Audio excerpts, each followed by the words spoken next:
He's not a bat, he's a man who fights crime. And we're gonna watch him fight for a minute at a time. With John and Niall and a guest who doesn't rhyme. It's Bat Minute!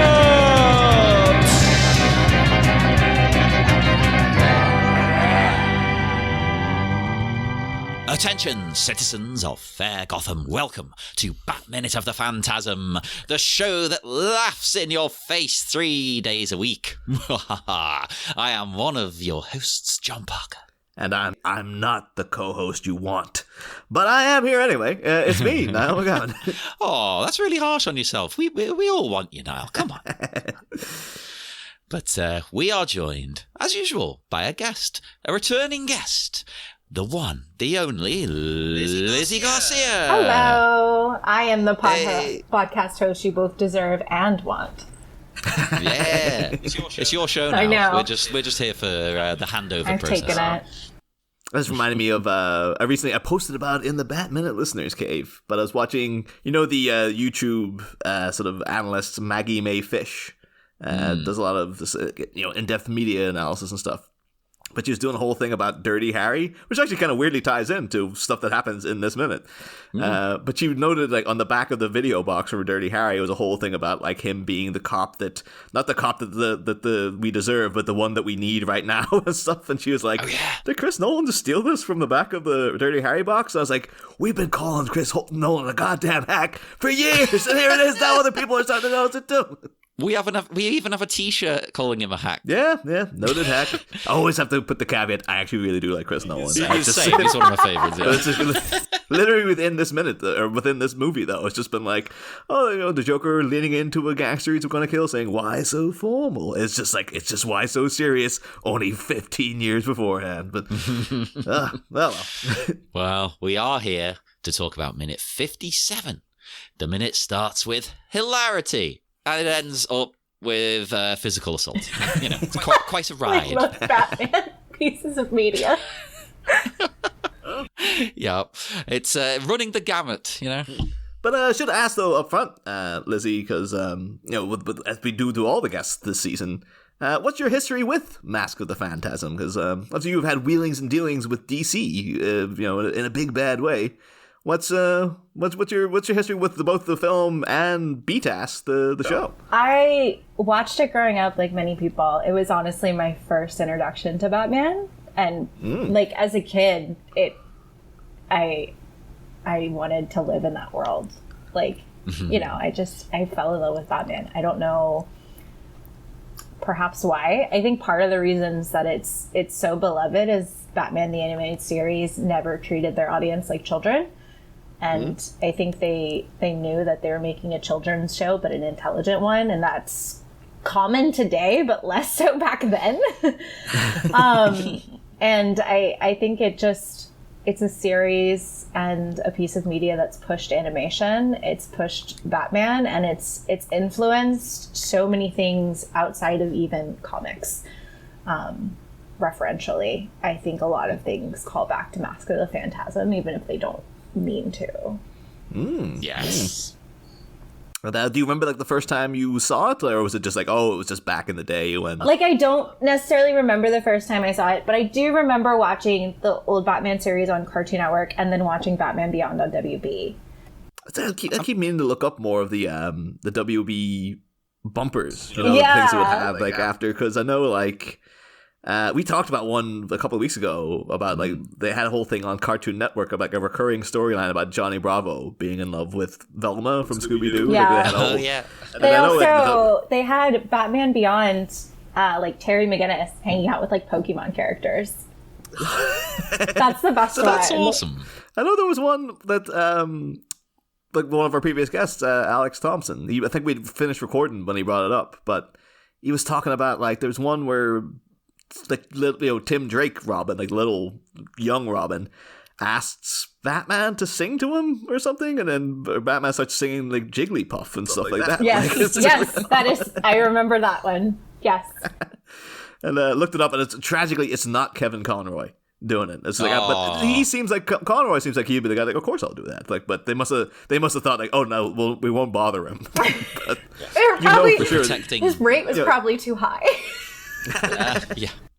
I don't know. He did Batman at the drop of a hat. Like, I think we literally could have got him to called him up for an impersonation on the show if he was still going. But maybe they were like, we have to protect his brand. No, I think they probably were just silliness. like, we won't bother darkening his door. And then he would have been like, no, why wouldn't I do that? It sounds like fun. But I want to look some of those up myself because we never had that channel over here. No, the WB is like a complete non-entity over here. This minute features a first for us, but it's like a standard Batman trope. And it's so weird because me and John had a similar experience recently when we were on with the DC cinematic universe guys. Like, they're doing Zack Snyder's Justice League minute by minute. And the minute we were on, or one of the minutes we were on, 6-hour recording session. It was insane. Like, it was the longest I think I've ever sat and recorded. Yeah, and there was no breaks. It was just like, running a marathon. But one of the minutes though was J.K. Simmons, Commissioner Gordon, putting up the bat signal, and Batman showing up, and him and Gordon having a meeting on top of the GCPD. And we're like, we've done 4 Batman movies, minute by minute. We've never done a scene like this. Like, this is, and it's one of the typical Batman scenes. Like, it's kind of crazy to come to, like, this minute features Batman interrogating a guy. And we've also never covered this minute by minute, but this is also like, this one of the Batman memes is the now talk business, and we've never actually had Batman interrogating. So we had him like dangling a guy over a rooftop and going like, tell your friends about me. Swear to me. I'm very good at that. It's deeply concerning. And the thing is, when we were on though talking about that minute on the Zack Snyder Justice League with those guys covering that movie, I was upset because I had a great joke that I forgot to tell. Where, at the end of that, Wonder Woman and Cyborg and everyone show up for the meeting, and then they all nip off. And, Gordon does this thing where he turns away and then he turns back and like Batman's disappeared, but the Flash is still there. And because it was J.K. Simmons playing Gordon, I was going to do a thing where he'd go to Flash like, not my tempo. And I was going to make a Whiplash joke, and I forgot to do it, but I'm sure it would have slayed had I done it at the time. Would have been the best joke of the whole show. Yeah. Those are the worst. When you come up with your joke like 3 days later. No, things I had written down to tell on the thing, and it just, yeah. And now here you could do a whole thing a bit like, well, Whiplash co-starred Melissa Benoist, who played Supergirl. Oh. And then who was in Supergirl by Bochner, who's Arthur Reeves in this very minute here. But everything's connected. Yeah. But yeah, so just a split thing. So you're here for like a kind of weird first for us, Lizzy, of Batman doing hardcore interrogation to the point where it's a bit like, am I okay with this? What he's doing? But it is interesting because we are back as Arthur's receiving his medical attention for whatever the hell the Joker's done to him. And the doctor says, "Try to stay calm," which I'm like, hang on, that's easier said than done. Why do they say that to you? Like, wow, I hadn't thought of that. As a disabled woman who has to occasionally go to the ER, over it. Over it. Like, well, they're like, you probably have the best experience of this then. It's like, well, yeah. Okay, fine. I know what I'm supposed to do. I had my blood pressure was 165 over 135, and the nurse was like, just take some deep breaths, calm down. And I was like, this is biological. This is not me. Yeah. I was like, this is not stress around me. This is a condition, ma'am. Again, though, like, as if you hadn't just thought of that. Like, oh, right, really? Yeah. I could just, like, calm myself down. Oh, so cool, they brought Arthur Reeves in, and they're like, have you tried just not laughing for a little bit? It's the same energy as just being like, have you tried turning it on and turning it back off? Yes. Absolutely. Yes, Janet, I did.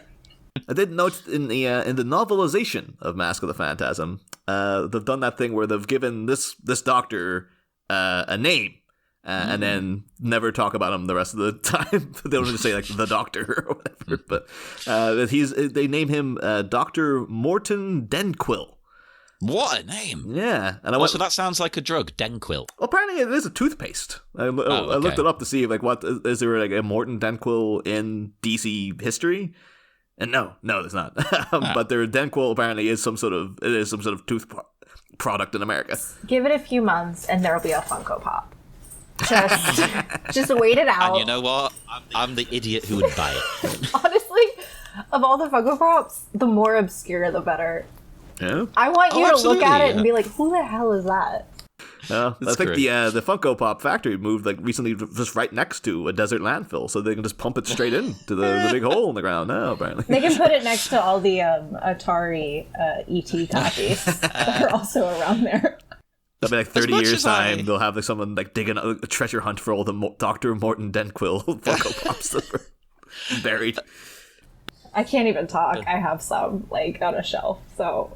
Well, I'm literally staring at 3 right now. They're on my desk, but these aren't my Batman ones aren't there. They're downstairs. I've got my drag race ones. I've got 3 of them. Do you? Oh, I have Tron, so a different type of gay. Yeah, that was the. I think it's all connected, you know. That was the tagline for Tron, as I recall too. That's for the new upcoming reboot. Well, I know they are threatening a third one. I say threatening because I believe it's Jared Leto is supposed to be in it. Anything with Jared Leto is honestly a threat. Yeah. Yeah. So that's basically, why don't you just set up the film studio next to the landfill and then just pump the film directly into that as well? Just save us time. How dare you make fun of our favourite Joker? No.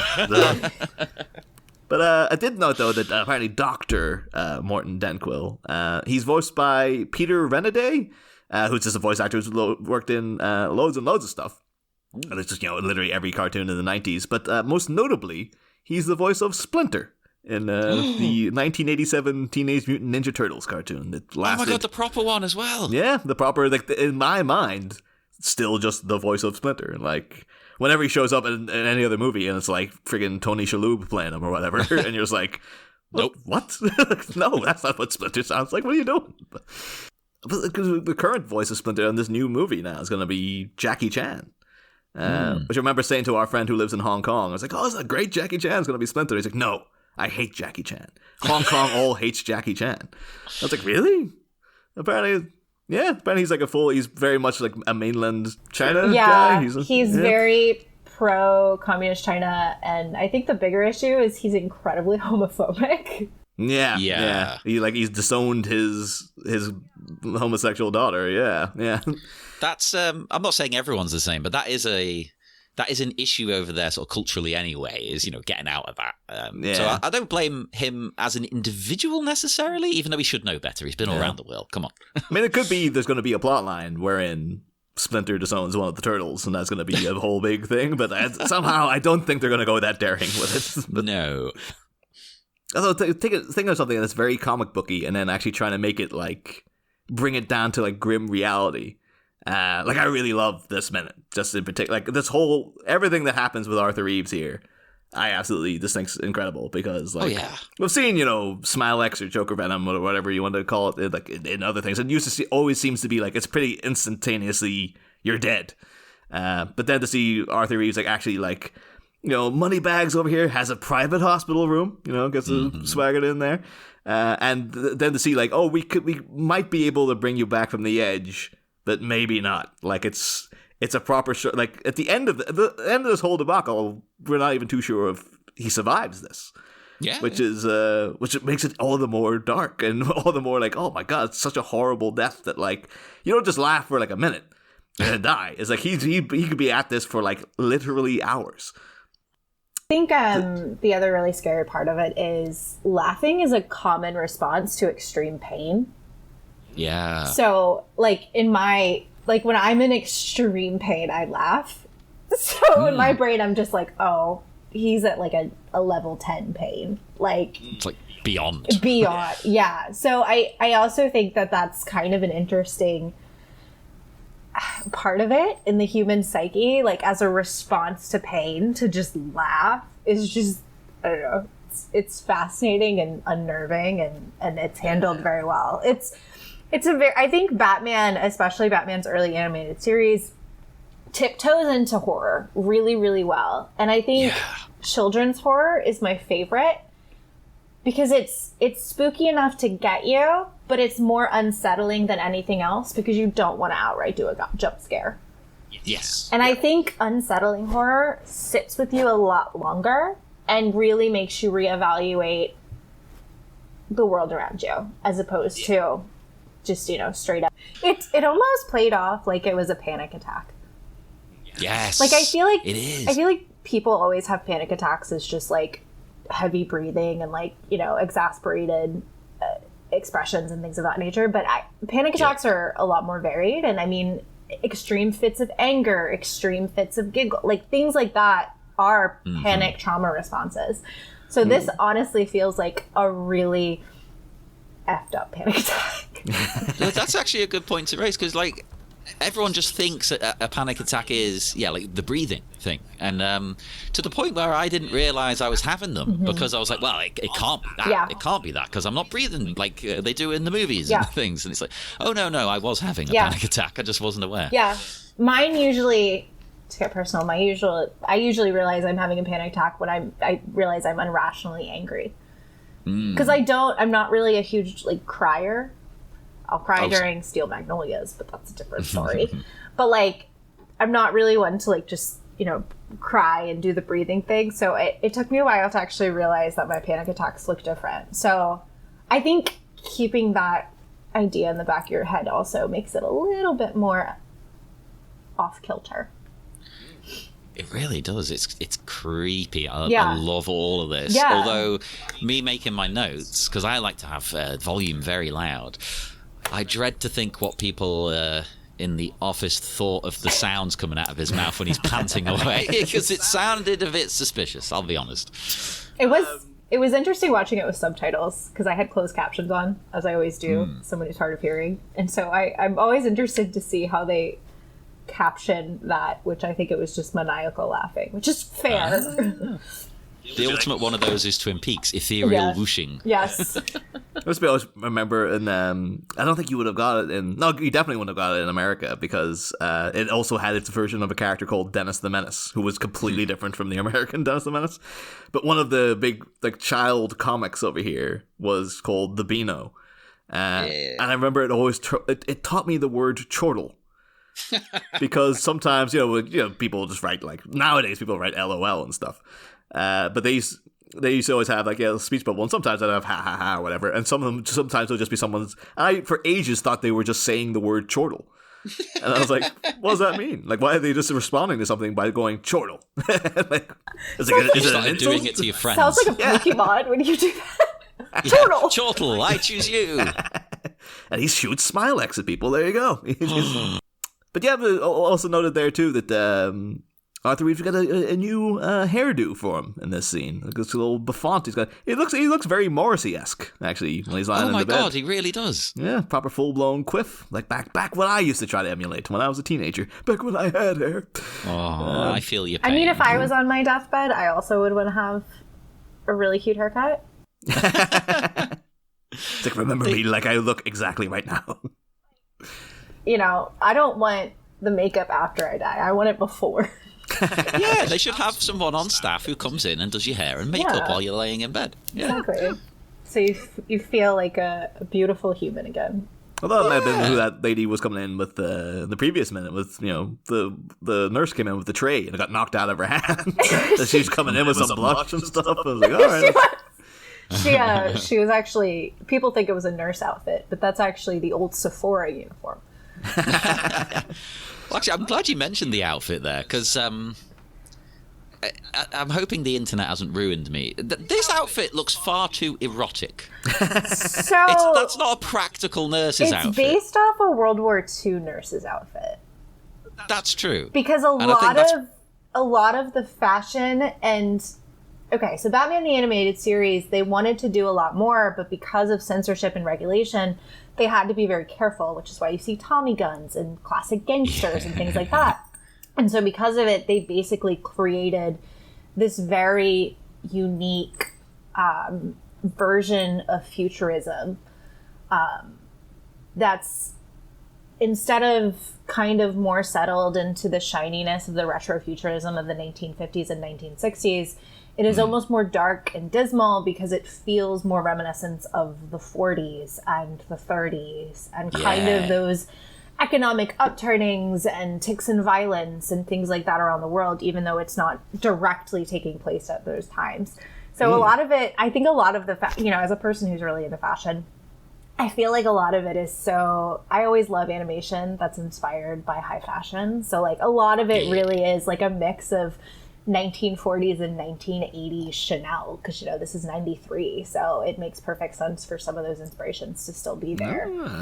Do you have a favorite outfit from the animated series or anything? Like, is there one that ever stuck out of you and been like, oh, yeah, that's the peak? Barbara's hair in the animated series is perfect. Yeah. I mean, no wonder she was, like, it always seemed a little bit silly that she's like, oh, she has it hanging out the back. I loved it. But then maybe she's like, I'm not hiding this. Like, once you got hair this good, come on. I know, like, I don't know. I understand, like, there's a, I think there's always the thing of, like, practicality versus a costume. But at the same time, like, I'm willing to give away a lot of practicality if you look cool. You got to suffer for fashion. Yeah, like everybody talks about how boob armor is bad and could kill you if you're struck with it, and I'm just like, okay, I understand, but I want to look sculpted. Yeah, it does look cool. Nobody can deny it. Come on.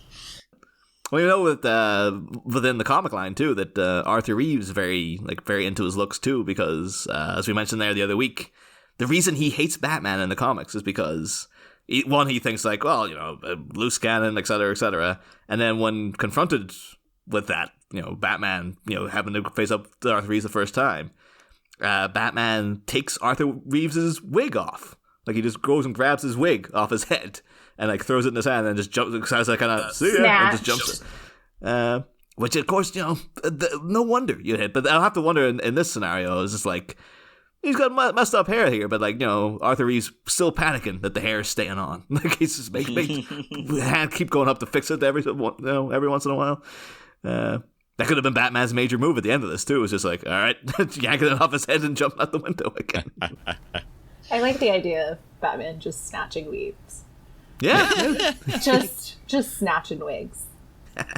That's a Batman story we deserve. Batman for Drag Race. He would do great. Yes. Batman has so many costumes. Yeah. Well, yeah, they have themed weeks, don't they? Like, this week it's based on, be like some old actress. You could do this week. You have to do 3 looks based upon Batman. Yeah, the old Batman toys. So just like, I'm here as a dirigible ballistics Batman. You've got half a balloon blimp like hanging over your head or something. Like, if somebody went to the Met Gala during the camp theme with shark repellent, I would have fallen on the floor. Like, yeah. But no, they all just missed the memo. That would have been amazing. I could see someone doing it, actually. I'll do it. Yeah. I volunteer. But they never leaned in the animated series into Batman changing outfits, because like we pointed out, like this movie, which is like, oh, it's aimed at kids, but then they didn't go into the merchandising heavy with like Schumacher ended up doing. Where of course in the Schumacher movies it becomes a standard thing, like, well, he has to have multiple outfits, just we have to sell more toys. But it would have made sense if the animated series Batman was constantly changing his outfit, and so that's why you worked in like laser blade cycle Batman and stuff. Yeah. And that's why in Mask of the Phantasm, everybody thinks the Phantasm's him, because we're like, oh, we thought that was just another one of your stupid costume changes. We're like, now you're like Ghost Blade Batman. That would be fantastic, yeah. And they've always got stupid names like that, the toys, haven't they? Yeah. It always has to be like I don't know, tricycle hatchet Batman. Some random I want a Batman outfit that, because most of his outfits are... No, I want an outfit that, because, most of his outfits are designed for him to hide. Sometimes it has to be the opposite. So he's got one that's just covered in sequins. I want a sequined Batman. He has a bunch of colored ones, because I have some pink Batmans Ooh. I have a pink plushy Batman, and he's the 1960s rainbow Batman. Yeah, Amazing. yeah. The famous the rainbow. Like when he was like Robin's leg was broken, so Batman was just like drawing more attention to himself, so Robin would be protected. It's like maybe just make sure the kids stay home, you know. I feel like there was easier ways to do this than wearing hot pink, but I digress. What do I know? He just really wanted to give it a try, but he was too scared. He was really ahead of the Barbie movie. Barbie, Absolutely. Batman is both Barbie and Oppenheimer. Oh, right. We need to make a shirt of this. He Come on, is- Niall, get on it. Get drawing. Batman is both genders. I mean, I feel like just the idea of Batman as a legend as opposed to like a human is a little bit of like gender nonconformity. You could argue easily, absolutely. for sure. Even with man in the name doesn't mean anything. No. I don't know. I like when, like, we play with gender but still use, like, gender terms just to almost make them even less meaningful. It's kind of, something Final Fantasy does with Cloud all the time. I mean, Cloud cross-dresses and ends up I was so enjoying happy it. that was still in the remake. It's even better in the remake. It's great. But yeah, so I mean, I think Batman's got some. I mean, Bruce Wayne is a classy fellow. He's definitely rocking Burberry and some Armani suits for sure. Although apparently the original concept for Alfred in this, you get like the show Bible. Yes, And apparently Alfred's like the whole concept was that he was going to be like making fun of Bruce Wayne by like deliberately dressing him in like really terrible suits with like hideous ties and stuff. And I was like, oh, that's how Alfred gets his kicks, by just like playing dress up with his master, but dressing him to look like a schlub half the time. And is the joke there supposed to be like, because Bruce doesn't pay enough attention to these kind of things, he doesn't know that they're bad outfits. He just wears them. Yeah.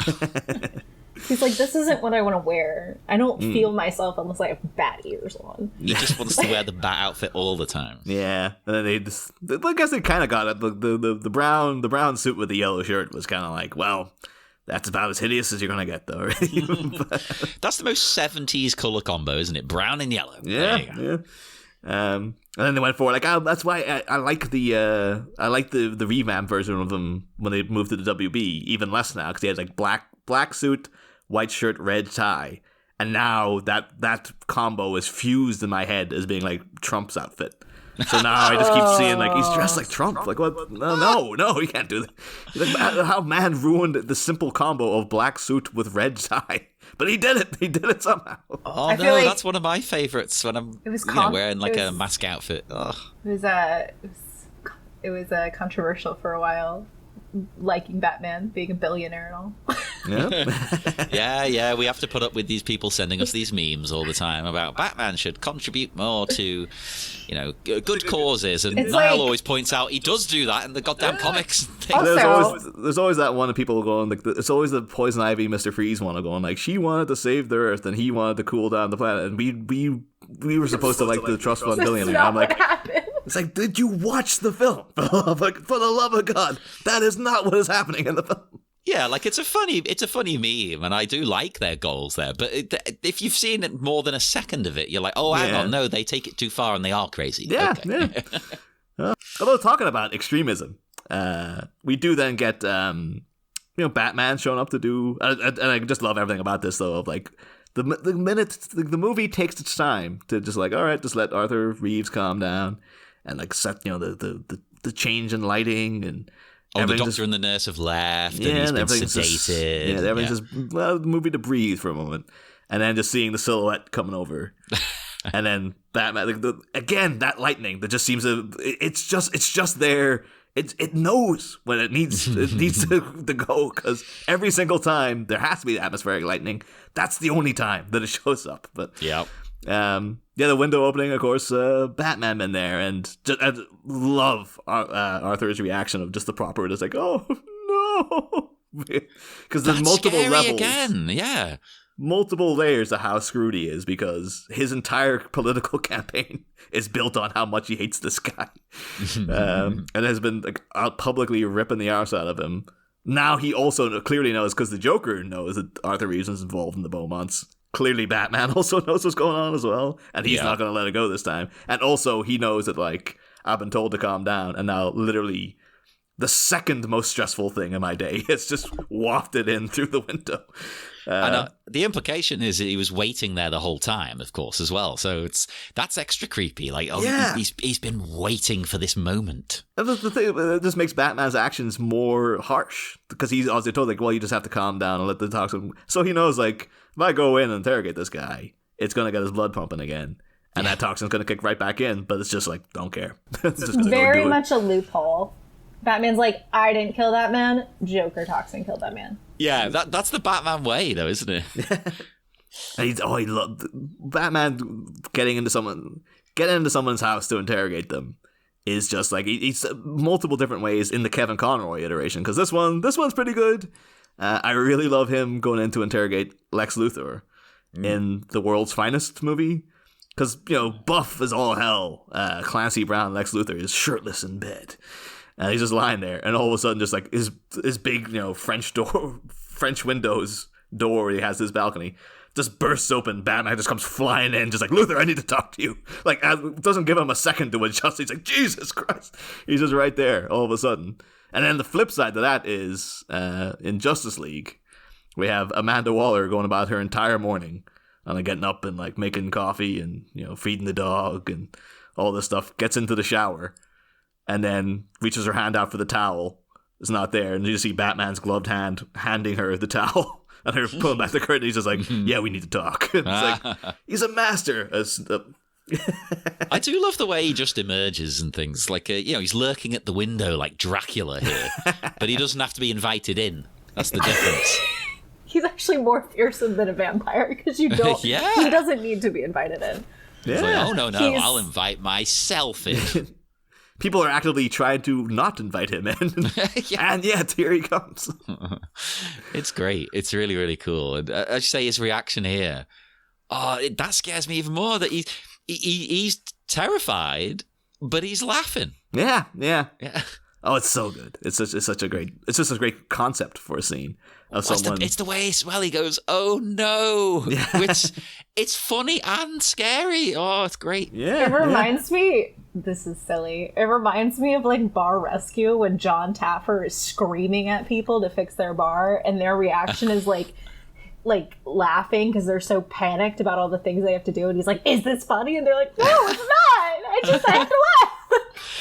I'm like that. I laugh at things. If someone shouted at me, I'd laugh. Yeah. That's just, and it used to really annoy like my dad when he would be angry at me and he'd shout, like, "Oh, you know," because I'd start laughing and he thought I was being like a prick. But I'm like, I don't know how to react to this. I'm autistic. Leave me alone. Yeah, exactly. They find out afterwards, like, oh no, Arthur, we got over the Joker talks, and he's just like, it's just a really awkward situation. So he's like, oh no.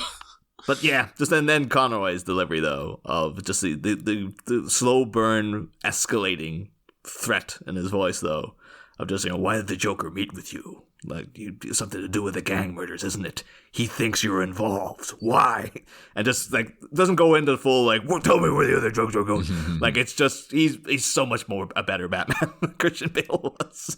The thing is though, because then Christian Bale's going in for full on growling, I'm a big monster, scary intimidation.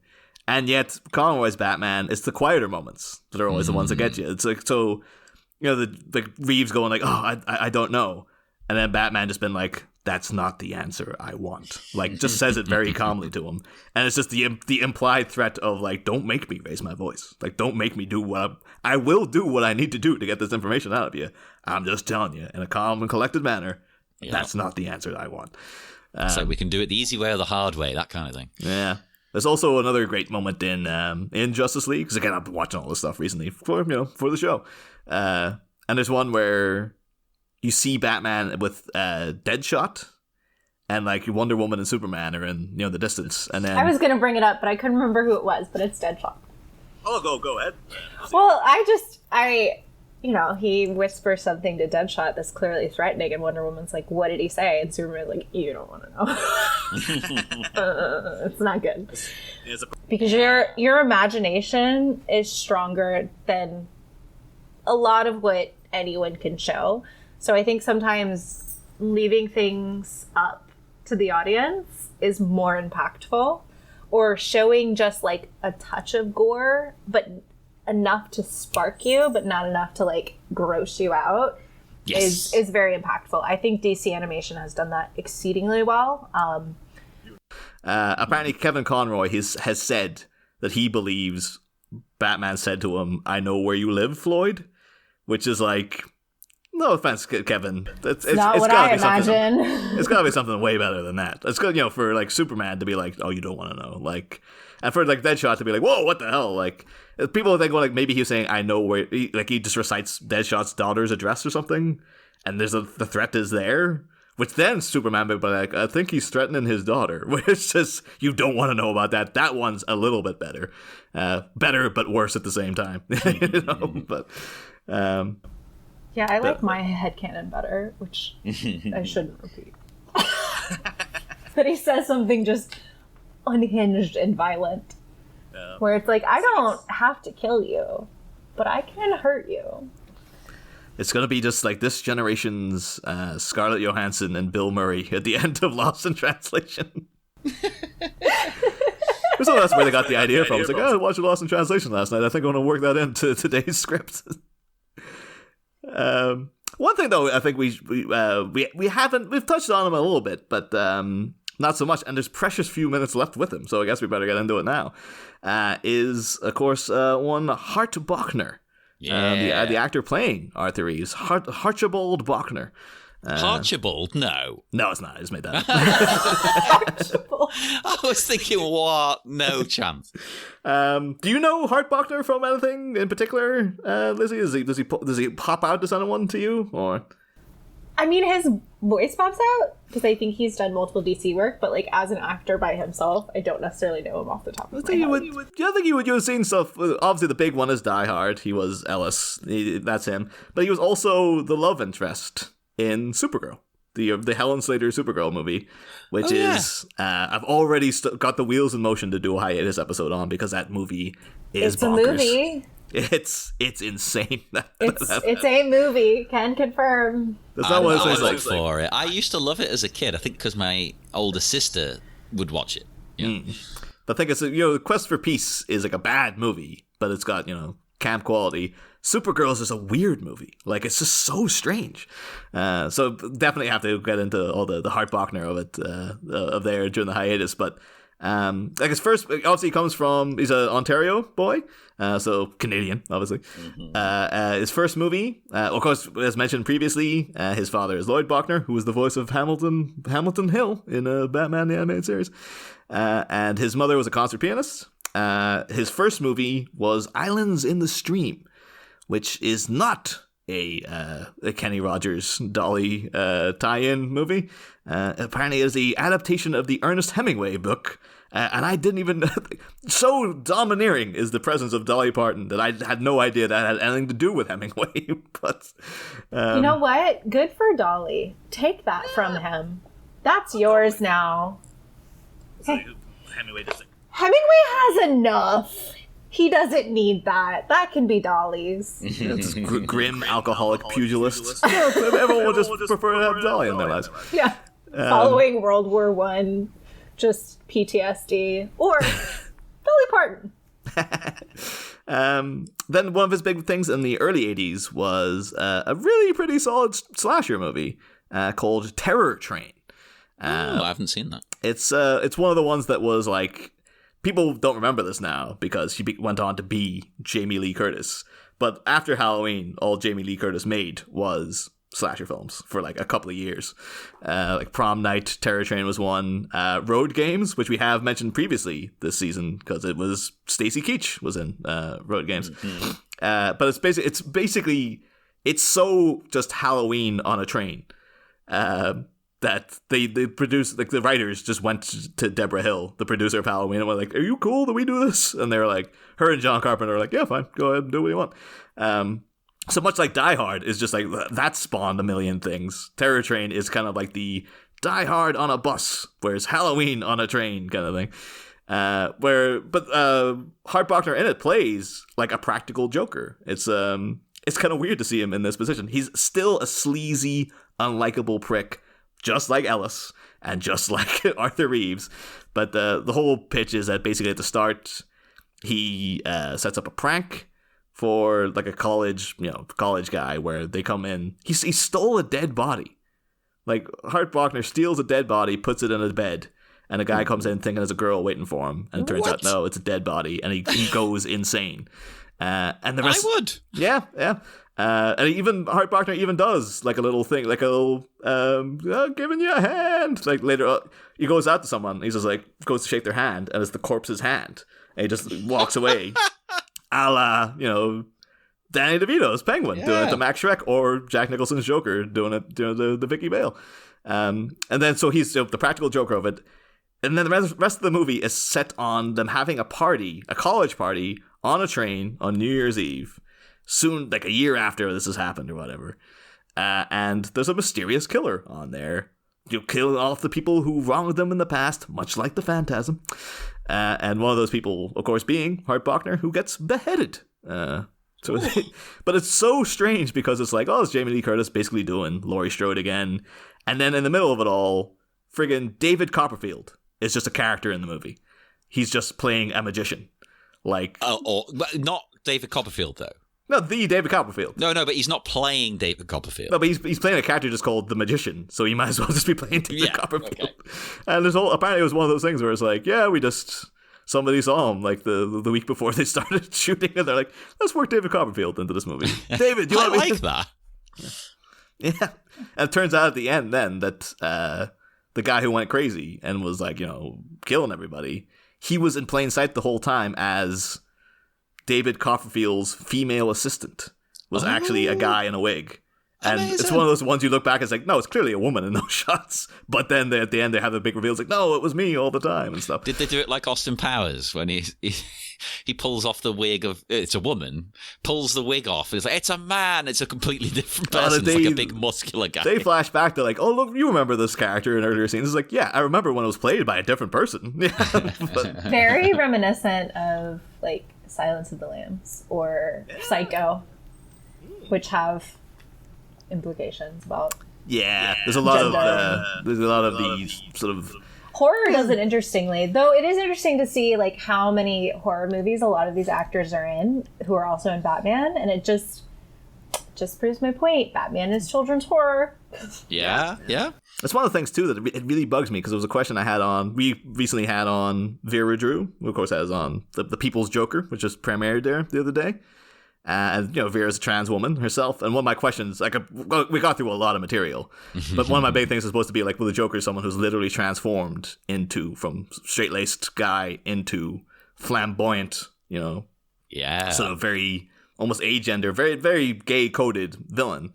Oh, he's like really camp. And he flirts with Batman and stuff. Oh, it does. And one of my big things was to be for Vera. We'll be like, well, are you specifically going for the Joker because you see an emulation in that in your own journey, that kind of thing? But tragically, it didn't come up in the conversation. But she'll be on again soon. So that's interesting. I've never considered that. That's a very interesting potential version that I've never thought of. So I kind of like that idea. I mean, most of Batman's villains are queer-coded.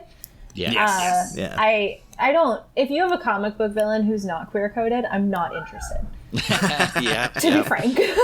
Because otherwise they're boring. Like, I don't care about KG Beast. That's not for me. Although, speaking of something like that, though, one of Hart Bochner's other films was a thing called Apartment Zero, which was... You remember that movie? What did they call it? Not Remington Road. That one with Jeff Bridges, where he they thought the neighbor was a terrorist, and it was like 10 something. What do they call it? Familiar, but I don't know. Yeah, Arlington Road. That was it. Arlington Road. But basically, it sounds like Arlington Road, only way in advance. It stars young, sexy 80s Colin Firth. Oh. And it's set in England, and then Hart Bochner is the sexy, American expatriate.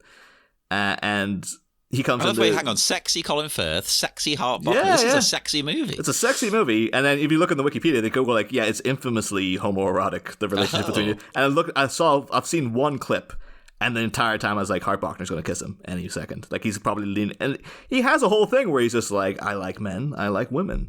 Like, don't you, Colin? And he's just like, no, that's just pointless copulation. And I don't like girls, I like women. And all this. And it's so gay-coded within seconds of watching. It's like, you are in the closet, man. Hart Bochner is just opening that door for you, dude. Walk on out. But yeah, it looks like an interesting. It's all available on YouTube, so I'll have to watch the whole thing to see. That was written by David Cope, who of course went on Jurassic Park, and also wrote Premium Rush, which is a movie that our regular guest Lauren Ashley Carter appeared in. So, of course, holy crap!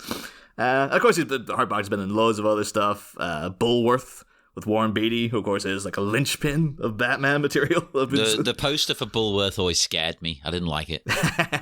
You know where they're coming out of that mouth? Yeah. I didn't like it. Oh, weird as well. That's, oh my god! I'm going to put it together now. That because the spin-off song for Bulworth was that one, Ghetto Superstar. Ghetto Superstar. Yeah.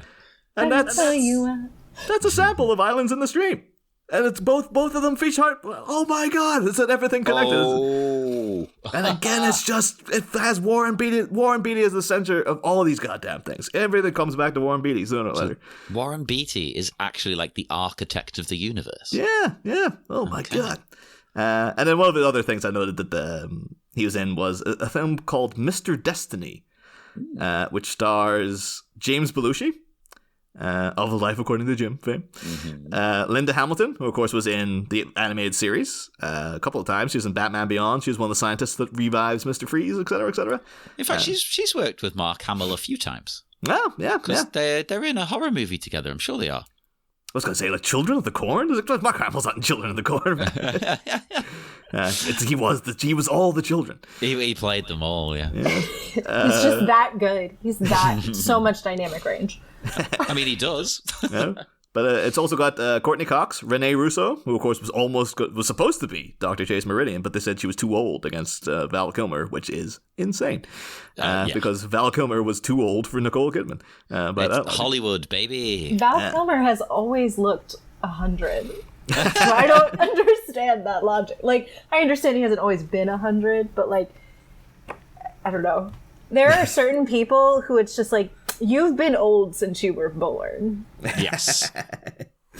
But also, the second top build is Michael Caine, who is our future. We're still not into Caine territory yet, but like, don't you worry, we'll get into Michael Caine sooner or later. But yeah, that's pretty much like, dipping out of Hart Bochner again with the few remaining minutes we have of him. But I felt like we're getting so close to it's one of the weirdest things about this season, because we're used to being like, you have to you spread this stuff out over like 120 episodes. And now it's like there's 76, and you're like, oh Christ, we haven't even got to this yet. So now it's a real rush to like, get on all the Hart Bochner material while you can. Speaking of episodes, for this episode, I've only got one more note, really, which is... at the end here, it turns out Arthur helped Carl and Andrea get out of town all those years ago, which I found quite interesting because he's helped them, but then did he plan to betray them later, or was it, was that always part of the scheme, or did he get sort of turned after the fact? Like, we know that you know where they are. I think it was. I think originally his intentions were good in that he was like, no, I'll help you get out of town, of course, yeah. They can, I'll make sure to cover my own tracks while I'm at it, too. See, I see it different. Oh, really? Really? You think he was planning to betray the Carl Bowman? I was like, all right, you go, and then I'm definitely going to sell you out. I don't necessarily know if he was outright planning to betray him, but I do think that there are people in this world who will hold things over you and against you. And so, like, if they have something on you... And I think that's likely what happened. Like, I think he lives in a very cutthroat, unfair, unethical world where he had something on someone that could have gotten him farther, and he's immediately going to cash it in. Yeah. Without consequence, thinking of consequence of himself or others. I think he had his loyalty was just as much as that Carl Beaumont came as like, all that stuff we've been doing, we got to get this covered up now. I got to get out of here. And Arthur Reeves probably panicked himself. And I was like, okay, I'll take care of it. And then as soon as, like he says, I think next week, he's like, I went to Beaumont for money. He said no. And so, and I knew a way I could get that money, so I sold him to the mob. And so, yeah, I think he is that cutthroat. But initially, I believe his intentions were like, yeah, I'll help you get out of town, but I'll keep that in my back pocket for when I need it, kind of thing. But yeah, I mean that's all I got for minute 57. I don't know if anyone has notes specific to minute 57 to bring up before we move on, or I'm noting out. No. But Lizzy, we are asking, of course, though, this season, because BTAS was such a seminal cartoon for people growing up. We're asking what the guests' other favorite cartoons were back in the day as well. Like, do you have anything that comes to mind yourself? Oh yes. I am very excited to talk about this because I've talked about it like twice in my life. But I watched a lot of Sailor Moon, and I watched a lot of Batman Beyond. And I always figured Terry McGinnis would be dating Sailor Mars. Like, as a kid, they were dating. I was like, yeah, they're together. They're my two favorite people. They're obviously together. So that was like 10-year-old Elizabeth's start to. Yeah. Do you have a lengthy volume of fan fiction involving Terry and Sailor Mars? I do not. If someone wants to send me some, they're welcome to. If someone wants to write me some, I will happily read it with a glass of wine at 7:30 at night, acting like I have plans. Like, send it my way, please. But no, I unfortunately do not have links for anyone. No. But Terry McGinnis and Sailor Mars and Ray, they'd be cute. No. I thought you were going to try to pitch that the Terry was Tuxedo Mask or something the whole time. I was like, well. You know what? In that world, he would be, but Yes. I don't think he's a little sassier than Darren. Darren's a little too... You know that Sailor Moon did not come over to us at all when we were kids. I only know Sailor Moon for in recent years. I've realized that apparently a whole people our age all grew up in Sailor Moon over in the States, and I was like, I don't know what this show is. So it's only recent times. There's about as much Sailor Moon in my house as Batman. And there's a lot of Batman. So it really was. I think it was probably the first anime I ever watched. It was the first time as a woman I felt like I had powerful characters who were also very girly. I think more often than not we would have powerful characters, but they were tomboys. And I've always kind of, I mean, as I've gotten older, I think I've gotten a bit more masculine in my style, but at my core, I do feel like a girly girl, and it's always really nice to see girly women be kick-ass and get dirty and do gross things while looking stunning. Yeah. I think that's, at least for me, I can't speak for every woman or every person, but I think it's immensely powerful. Like, Ana de Armas in James Bond in her strappy blue dress doing flips with a gun is far more impactful to me than old Tomb Raider. I get that, totally, yeah. Yeah. But I mean, other women feel very different, and that's also very valid. But I do think, I do want to see more girly girls in comics and more girly girls in just in action movies. Have you watched any of My Adventures with Superman yet? The new anime inflicted? I think I've watched the first one. I need to go back. I love Lois Lane, so it's very much up my alley. And I really love the art style because it. Yeah, but people aren't aware. It's basically Sailor Moon Superman. Yeah. So much so that if you've only seen the first episode, in the second episode, you see his transformation into the suit, and it's a full-blown magical girl transformation where he flicks the head back and the cape grows out of him. And but the thing is about it, I know people online shockingly are complaining about this. What? People online? Oh. But it's such a kind of people of course are online. They should get off. But it's one of those things of seeing Superman transform like that. It's yeah, that's the way it should be. I'm surprised people have only thought of this now, to have him transform literally like Sailor Moon. I want all men to transform like Sailor Moon into just business suits, into an apron to clean the house.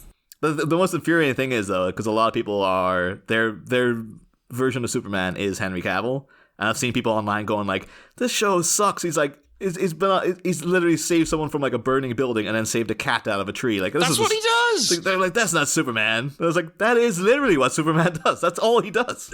I think people need to read good Superman stories because people think Superman is boring.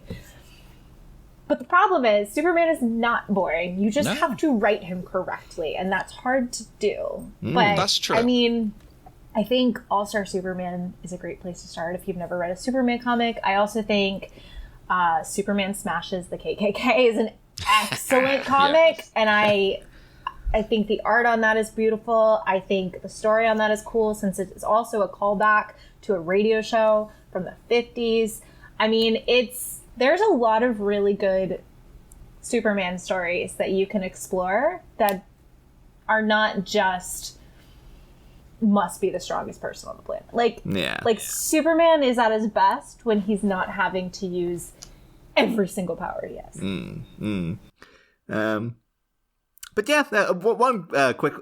I wanted to make this a quick question, but I don't know if it will be. But it should feel though, Lizzy, while you're here, someone who's so deeply entrenched in DC as you are, just the ethics of what Batman's doing here. Like, they're bad. Yeah, because we all love Batman. But isn't that why we like it? Yeah, this is very much like it's borderline on in Dirty Harry where he he shoots Scorpio in the ankle and then goes over and presses on it to like tell me where the girl is kind of thing, and people are horrified by that scene. But with this, you're kind of like, okay, I guess it's what you got to do. But I always think it's funny, when we were talking earlier about the people who are like, Batman spent his money on subsidized housing, and it's like, correct, but do you want to read that story? No. Okay, then be quiet. But I like flawed characters. I want interesting characters. I say this about video games too. I don't like good video games. I like interesting video games. Yeah. And I probably don't like good comics. I like interesting comics. Which, if you like The Mask of the Phantasm, I highly recommend reading Year 2. Also, Long Halloween. Very similar vibes there. We on our Patreon we have done an issue by issue analysis of the Long Halloween. So yeah, perfect. Yeah. You can read as you go. Yeah. There you go. But yeah, so I also think if you really like the horror elements of Mask of Phantasm, I highly recommend Scott Snyder's run on Batman as well. I think Snyder has really excelled at bringing those unsettling horror elements to kind of bubbling to the surface in various runs of Batman. What's it that guy? What's it called? Not Dr. Phosphorus, but like Dr. Dr. Death? The guy is like all the bones are kind of like... Yes. I remember that, but like... Yeah, it's pretty horrifying looking. So on that note, we will head off into the dark, dark night. Lizzy, would you like to tell people where you can be found online or promote any work you have to share? A game that I worked on just came out called A Long Journey to an Uncertain End. So you can grab that on PC and Switch. If you would like to follow my social media, I am on Instagram at LizzyLynn _G. Hey, well, I mean, I'm literally checking out that video game as you speak. I've just added it to my Steam wishlist. So there you go. It's has a revolutionary amount of queer and disabled representation. So if you like kind of resource management and branching story arcs, definitely up your alley. Especially if you're, it's kind of a strategy / maybe meets a little bit of like Telltale. I mean, Telltale games are some of my favorites ever. Like, I don't care what anyone says. Oh, the Walking Dead show. I don't care about it. The game is where it's at. The game is the real Walking Dead. Well, definitely check that out. That sounds amazing. And, speak to us, as always, on Facebook at the Bat-Minute Listeners Cave, Twitter at Bat-Minute, Instagram and, what's it called again? Threads, The Bat-Minute. And why don't you go to our network, Sleepy Charlie Media, on TeePublic and the aforementioned Patreon for more wonderful bonus stuff and merchandise and gubbins with our cartoon faces on, if that's what you really want. If you want to look at me. Ugh, don't know why you would. You can look at Niall, though. There you go. We'll see you again next time for minute 58 of Bat Minute of the Phantasm. Next time, heart to heart. Bochner, that is. The Bat's abysmal bedside manner continues unabated, with revelations reeled off by a rictus-grinned Reeves leaving us all needing to be sedated. But as a convulsively cackling Politico cops to his complicitness in a murder most foul, what suspicions has it stirred up for our Columbo in a cowl? Just one more thing, Batmites. Come back, same Bat Pod, different Bat Minute. I must have dropped, stiff it,